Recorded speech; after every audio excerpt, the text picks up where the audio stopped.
पाकिस्तान में अगर कभी कोई आतंकवाद के खिलाफ कुछ कहने की जरूरत करता है तो अचानक वहां पर विलेन हो जाता है। पाकिस्तान में अचानक वो आदमी जो अभी तक उनका हीरो रहा आया, बिलावल विलेन बनने लगा है। क्या कहा गया है, खास तौर से आतंकवादी हाफिज सईद के बेटे तलहा सईद ने बिलावल को क्या कहा है, इससे ही आपको यह स्पष्ट हो जाएगा कि भारत प्रतिशोध लेना क्यों जारी रखेगा। दुनिया के दूसरे हिस्सों में जो चल रहा है वो भी आपको बता दूं। ट्रंप के लगता है जो नोबेल वाले अरमा है ना, वो आंसुओं में बहने वाले। मैं ऐसा क्यों कह रहा हूं, इसके पीछे के तथ्य आपको बताऊंगा और यह भी बताऊंगा कि इजराइल ने इस बार कसम खा ली है कि अगर यूरेनियम इनरिच करके परमाणु हथियार बनाने की तरफ बढ़ ही रहा है ईरान, तो अब फुल एंड फाइनल कर दिया जाए उसका। हूती विद्रोहियों ने नाक में दम किया हुआ है, बहरहाल उनका भी इलाज चल रहा है। उस फ्रंट पे क्या है, रशिया यूक्रेन के साथ शुरुआत करता हूं। पहले यह खबर देखिए, यूक्रेन पर रूस का सबसे बड़ा अटैक। यूक्रेन पर एक रात में बरसाए 728 ड्रोन। 728 ड्रोन, कितना बड़ा हमला अंदाजा लगाइए। ड्रोन के साथ साथ मिसाइलों की भी बौछार की गई। रशिया ने यूक्रेन पर यह हमला ऐसे वक्त में किया है जब अमेरिकी राष्ट्रपति डोनाल्ड ट्रंप ने युद्ध खत्म करने को लेकर रूसी राष्ट्रपति से अनबन के बीच यूक्रेन को मिसाइल देने का वादा किया है। मेजर गौरव आर्य और एयर मार्शल पीके श्रीवास्तव मेरे साथ इस चर्चा में जुड़ रहे हैं। उनसे हम समझते हैं कि ये चल क्या रहा है, रशिया यूक्रेन वाली चीज क्या एज इट इज डिकोड की जा रही है। आपको पहले तो ये समझ लीजिए कि इतना सारे मिसाइल, इतने सारे ड्रोन क्यों ओवरवेल्म किया गया, वहां के एयर डिफेंस सिस्टम को कितना नुकसान हुआ होगा। कीव तो कहते हैं कुछ दिनों में पहचान में नहीं आएगा, लेकिन मेजर गौरव आर्य, ये वहां पर जो एडीएस ऑपरेट कर रहे होंगे, क्या वो यूक्रेन के, क्या इतनी जल्दी किसी को आप एडीएस देते हैं, वहां के लोग ट्रेन हो जाते हैं और वो चलाने भी लगते हैं? नहीं, ये तो एक लाइफ लॉन्ग मिशन है स्टडी करने का। जब आप एयर डिफेंस स्टडी करते हैं और उसमें कई साल लगते हैं, तो ये कहना कि किसी ने किसी को सिस्टम दे दिया और अगले दिन वो एक्सपर्ट हो गया, ऐसा तो क्लास 5 में नहीं होता। क्लास 5 तो नहीं है कि यूक्रेन वाली फटीग पहन के कहीं नेटो वाले भी वहां से लड़ाई ना लड़ रहे हैं। नहीं, लेकिन वहां पे ये पहले खबर आई थी दिनेश, ये बात आपकी सही है कि वहां पे नेवी सील्स और डेल्टा फोर्स और एसएएस वाले ऑपरेट कर रहे थे। जैसे for example javelin anti tank missile थी, कोई ना कोई तो सिखाएगा उनको कैसे इस्तेमाल करना है। फिर धीरे धीरे they came to know and they came to. कहने की बात यह है, देखिए मुझे ऐसा लगता है कि एक स्पेस प्रोवाइड करा है ट्रंप ने ये स्पेस प्रोवाइड करा है कि ट्रंप कभी इसको अच्छा बोलता है, कभी बुरा बोलता है, कभी ये जेलेंस्की को गालियां देता है, कभी उसकी तारीफ करता है, कभी कहता है कि तुम बिल्कुल नालायक हो, गधे हो, तुम लड़ाई बंद नहीं कर रहे, कभी कहता है कि नहीं तुमसे बेहतर कोई इंसान ही नहीं है। और ये स्पेस का फायदा उठा रहा है। तो इसमें दो स्पेस है भाई, एक तो ये है कि यूक्रेन का लैक ऑफ एयर डिफेंस, ठीक है, और दूसरा है ट्रंप की लैक ऑफ डिसीजन मेकिंग। दोनों का फायदा पुतिन उठा रहा है और दोनों की वजह से मार पड़ रही यूक्रेन को। जो आप कह रहे हैं ना, 428 ड्रोन मार दिया और बैलिस्टिक मिसाइल, ये वही तो है। उसको पता है कि रोकने का कोई उनके पास कोई तरीका नहीं है कि रोकने। 828 सर, 728। हाँ, आई बेग योर पार्डन, 728। दूसरे मैं ये भी जानना चाहता हूं कि क्या ये इसी को कैरेट एंड स्टिक पॉलिसी कहते हैं, ये जो कर रहे हैं ट्रंप, या ये वो नहीं है, ये खपतीपना है दिमाग का? क्या है श्रीवास्तव सर? देखिए, आई थिंक ये कैरेट एंड स्टिक पॉलिसी लग रही है मुझे ट्रंप की तरफ से, और पुतिन की तरफ से एडवांटेज ले रहे हैं। जो गौरव ने बोला, जो स्पेस मिल गया है एम्बिग्यूटी वाला, कि ट्रंप क्या करेंगे। दो चीजें हो सकती हैं, अगर इतने हमले हो रहे हैं तो एक फायदा तो जरूर पुतिन को हो रहा है कि सारा जो एडीएस सिस्टम है जो अभी है वो पूरा नष्ट हो गया। नया आप लेंगे, पैट्रियट की डील हुई है, जब वो बनेगा आएगा तब तक क्या होगा।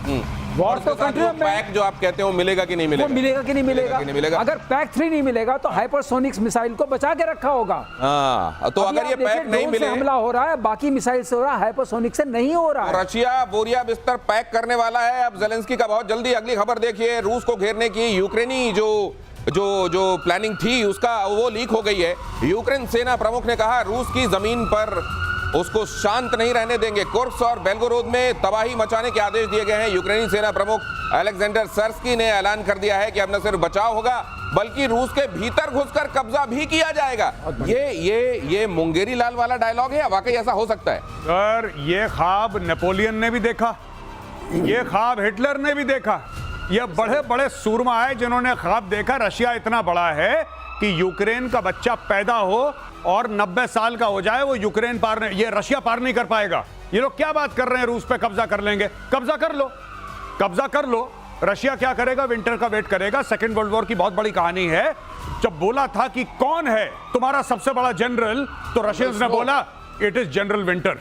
कह रहा है कि हमारा सबसे बड़ा जनरल है जनरल विंटर, आने दो जनरल विंटर को। जनरल विंटर कौन है? कह रहा भाई जब नवंबर होगा तब पता लगेगा जनरल विंटर कौन होता है। ये जनरल स्नो और ये 11 टाइम जोन, इतना बड़ा रूस। खैर, कब्जे की जो बात की जा रही है, पहले वो तो छुड़ा लो जो तुम्हारे वाले रशिया के कब्जे में है, फिर ये बात करना कि हम जाकर वहां कब्जा करेंगे। बहरहाल इसमें बहुत सारा आप जानते हैं, इसमें माइंड गेम भी होता है। और भारत पर फिर हमले की साजिश रच रहा है जैश। जरा ये खबर देखिए, जैश के चीफ मसूद अजहर का ऑडियो लीक।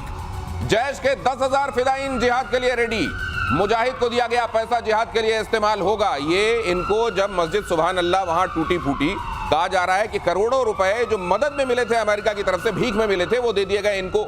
इन्होंने उससे मुजाहिद एक बार फिर से तैयार कर दिया। और मेजर गौरव आर्य आपको ये लगातार बताते हैं कि वहां जिस तरीके से मदरसे चल रहे हैं, वो मुजाहिद बनाने वाली फैक्ट्री है और न जाने कितने सालों तक वो मुजाहिदों की सप्लाई कर सकते हैं, क्योंकि वो फैक्ट्री वहां चल रही है। और एक बार इसी की बानगी यहां इस बयान में कहते हैं मसूद अजहर वहां है नहीं जी, कहां से ऑपरेट कर रहा है? देखिए, ये कहीं से भी ये है पाकिस्तान के अंदर, क्योंकि पाकिस्तान के अंदर इसको स्टेट की सेफ्टी और सिक्योरिटी मिल रखी है। इसको पता है कि अफगानिस्तान में सेफ नहीं है। बिलावल भुट्टो ने झूठ बोला कि हमें नहीं पता कहां है, उसको सब पता है, बच्चे को पता है, ये रहता पाकिस्तान के अंदर है। कहने वाली बात ये है कि अगर हम लोगों को यहां पे स्टूडियो में बैठे बैठे ये पता लग गया है कि मसूद अजहर कह रहा है मेरे 10,000 जिहादी तैयार हैं भारत के ऊपर जिहाद करने के लिए, तो ये बात तो हमारी सरकार को भी पता होगी। इसीलिए मैं सरकार से रिक्वेस्ट कर रहा हूं, सर आप वेट मत करिए कि वो अटैक करे फिर आप कोई ऑपरेशन लॉन्च करें, आप अभी ठोक दो। जब आपको पता है ये कर रहा है, जब ये ऑडियो इसका लीक हो गया है, जब इजराइल यही तो करता है, इजराइल इंतजार थोड़ा ना करता है कि जब कोई उसके ऊपर खिलाफ कार्रवाई करेगा। इजराइल कहता है अगर हमें पता लग गया वहीं पे आके ठोक देंगे। This is exactly what India must do. आपको पता है कि मसूद अजहर प्लान कर रहा है, बात लीक हो गई है, मारो ब्रह्मोस इसके। ये बिलावल क्या मसूद अजहर से ज्यादा डरता है और हाफिज सईद से कम? हाफिज सईद को हम दे देंगे और मसूद का कुछ पता नहीं है। ये लग रहा है जैश का खौफ ज्यादा है बिलावल। आई थिंक बिलावल को ये पता नहीं कि बोल क्या रहा है। एक बड़बोलापन होता है ना, उसके घर में पत्थर पड़ रहे हैं, किसी काम का ना हाथ धाम का, कोई पोजीशन नहीं है, लेकिन बोल दिया हम दे देंगे। किस हक से बोल दिया वो तो छोड़िए, जो बोल रहे हैं, जो हमारे सरकार को संदेश हम लोग देना चाहते हैं, गौरव जो बोल रहे हैं, preemption as per international law is not unlawful. Preemption ही एक तरीके से prevention is better than cure. यहाँ प्रीएम्पशन को वही समझ लीजिए, ये वर्ड है यूज किया हुआ, लीगल वर्ड है प्रीएम्पशन, जिसका इस्तेमाल इजराइल करता रहा है।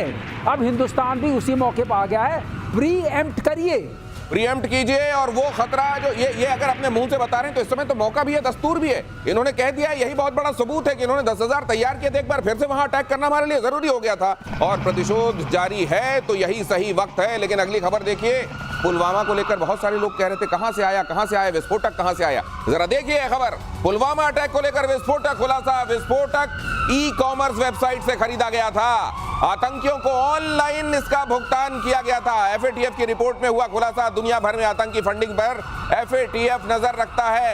एफएटीएफ को अगर ये बात चली गई है, तो पता चल गई है, तो फिर भाई साहब कितनी देर है ग्रे लिस्ट, ब्लैक लिस्ट, जो आपने जो भी लिस्ट बनाई थी, अब आपकी जानकारी में ये आ गया है, तो कीजिए ना वो जो आपको करना चाहिए था। बहरहाल ये उनके लिए बड़ा जवाब है जो कह रहे थे विस्फोटक आया कहां से। विस्फोटक यहां से आया, अब ये बता दिया इन्होंने, ऑनलाइन ऑर्डर करा। आज की तारीख में जो टेक्नोलॉजी अवेलेबल है, आप सिविलियन टेक्नोलॉजी का मिलिट्री एप्लीकेशन हो जाता है। आपको ड्रोन खरीदने, आप ऑनलाइन खरीदिए, कोई भी एक्स वेबसाइटों में नाम नहीं ले रहा, आप किसी से भी खरीदिए। आप होम एक्सप्लोजिव बना के उसको एक फ्लाइंग मिसाइल बना सकते हैं। टोटल खर्चा आपका 70,000 75,000 रुपए। You can make it into a small flying missile. ये पॉसिबल है और लोग करते हैं ऐसा, यही करा है। अब इसमें इंटरनेशनल जो आपके जैसे पेपैल वगैरह हैं, उनका भी इस्तेमाल करा गया है इसमें। फंडिंग कैसे करो, पैसा कैसे दो, इंटरनेशनली पेपैल के थ्रू भेजा। तो पेपैल ने एक अकाउंट को ब्लॉक भी करा जब उनको यह पता लगा कि इंटरनेशनल इसमें टेररिस्ट फंडिंग इस तरीके से हो रही है। तो इस चीज का भी ध्यान रखना पड़ेगा और कानून और सख्त करने पड़ेंगे। मैं एक चीज कह रहा हूं गौरव, मुझे याद आ रहा है, जो एफएटीएफ है, इसका नाम है फाइनेंशियल एक्शन टास्क फोर्स। हाँ जी सर, इसको फील्ड एक्शन टास्क फोर्स बोलना चाहिए। अगर पाकिस्तान को आपने ग्रे लिस्ट नहीं किया, पाकिस्तान को आपने ब्लैक लिस्ट नहीं किया, और इतने सारे आपके पास उनके अपने मिनिस्टर्स बोल रहे हैं कि 30 साल से तो हम कर ही रहे थे, तो कैसे माने आप नहीं कर रहे हैं? तो कब वो जरूरत पड़ेगी आप करेंगे? ये अकाउंट जो ब्लॉक हुआ है, ये भी उसी कंट्री का अकाउंट नहीं, एफएटीएफ इनको ना ग्रे में रखेगा ना ब्लैक में रखेगा। उधर यूनाइटेड नेशन सिक्योरिटी काउंसिल कहेगा आओ आतंकवाद पर नकेल तुम कसो पाकिस्तान। गजब है, इससे बड़ा कोई मजाक हो सकता है। अगली खबर देखिए, ईरान और इजराइल के बीच भी युद्ध के आसार। एक बार